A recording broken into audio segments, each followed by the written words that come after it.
Tembo esalemelaki. Ya nesi kaya Isaac na Rebecca. Waneza laki libala bosembo. O Isaac akenai ko bimela famille ba Rebecca. Donc atina ka servante na yeba keneko balela ye. You know. Et puis libala salamaki. Donc waneza la libala penza ya bosembo. Onga na yebi.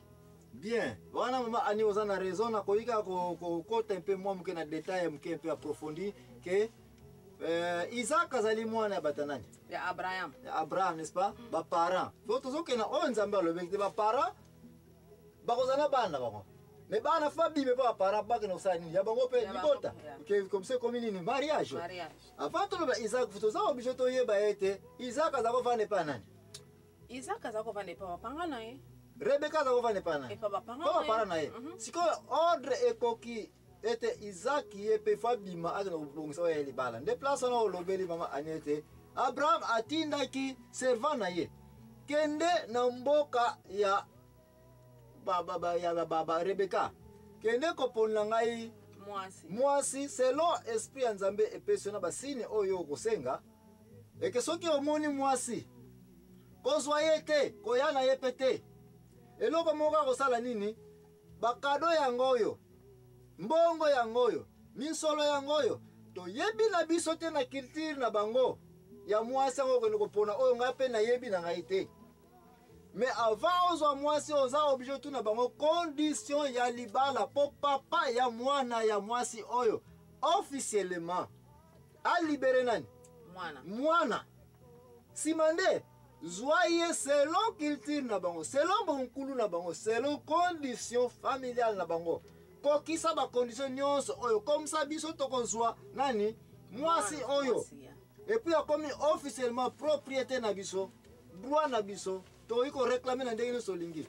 To komona ete place au servant ya Abraham akendaki officiellement d'une façon normale akokisaki makambo. To moni ete apesaki ba predot na même moment pa tuna subongo dot. Afutaki yango.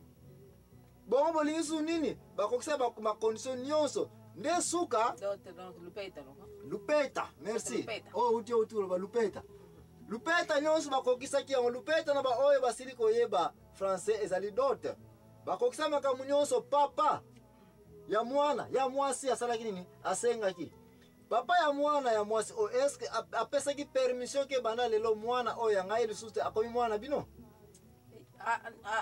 apesaki mwa alobaki ke mwana abimi na maboko na akomi siko na maboko ya mobali na ye donc oyo komi azasu na maboko ya papa te donc akomi ya famille ya mutu mususu obimisa ye awa bokende na ye soki bolingo kende sikoyo ruwa bokende na ye evacué na ningi siko mona ye awa te kende de jour wana mama Rebecca salaki nini abimaki ayambaki bandeko na ye aleli et puis albi au revoir.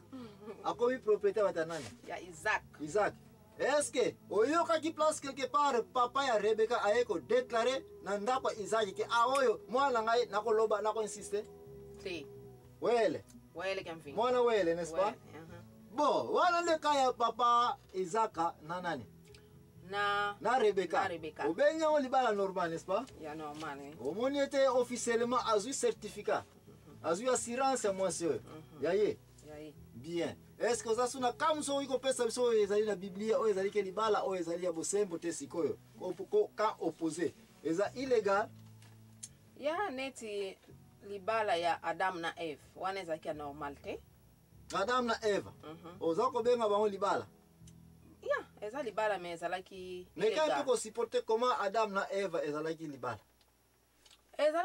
ezalaki libala te mais sikoyo bango ba welaki ba komisa ngone ti libala mezaki libala te botolo ba ete Adam na Eva à partir ya jardin d'Eden papa ya Adam nani Nzambe n'est-ce pas maman ya Eva Nzambe n'est-ce pas est-ce que sur tant quelque part na Bible place Nzambe ça y condition moi sina mbali il faut bimana ndako ya ba parents oui et puis ope abimé par mes parents.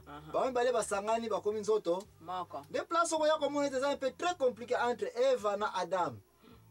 Mais où ya komona ete Nzambe ça y condition ko lia nini? Mbuma. Nanu te. To ko lia mbuma te, n'est-ce pas?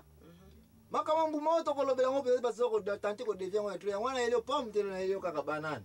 C'est que to kolobela peut-être baka mbuma te. Mais ça wana mutuke papa Adamu. Papa na ye Nzambe, azaki na papa na ye. Eva pe azaki na papa na ye. Ba wemba le pa sangana.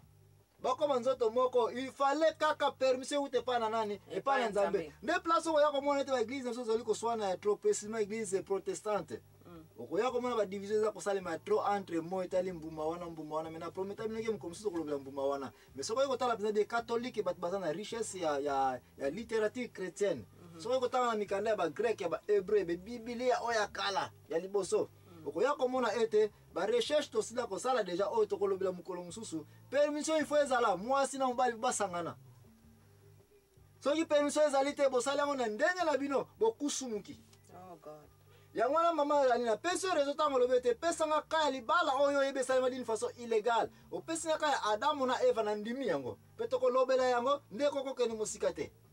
Mais à part ça oyo mama ali avant to zonga to ko analyser ba kaya mariage oyo eza légal ya Isaac na nani na Rebecca oya illégal ya normal te ya goigo ya zigzag ya nzela nzinga nzela mukuse nzila nzenga Adamu na Eva ja bakangami na place on nzila nzenga n'est-ce pas à part ça pesa nga lisusu makani nisoko yiko yeba na Biblia ezali nzila nzenga ke libala ngo esalema kini façon normal te ngana ibi ya nani ya Adamu na Eva yonka na yebi nano yoka su quelque part mutu abala na Bible bongo eza nzila nzenga mususu namoni ezali ya Abraham na servante na deuxième bureau na ye servante na ye n'est-ce pas merci wana pena ko so yango continue ko pesa nga kani so yo yebisusu o ezali ke libala o eza penza ya nzila nzenga que papa permettre te maman pas permettre batu babala ni kaka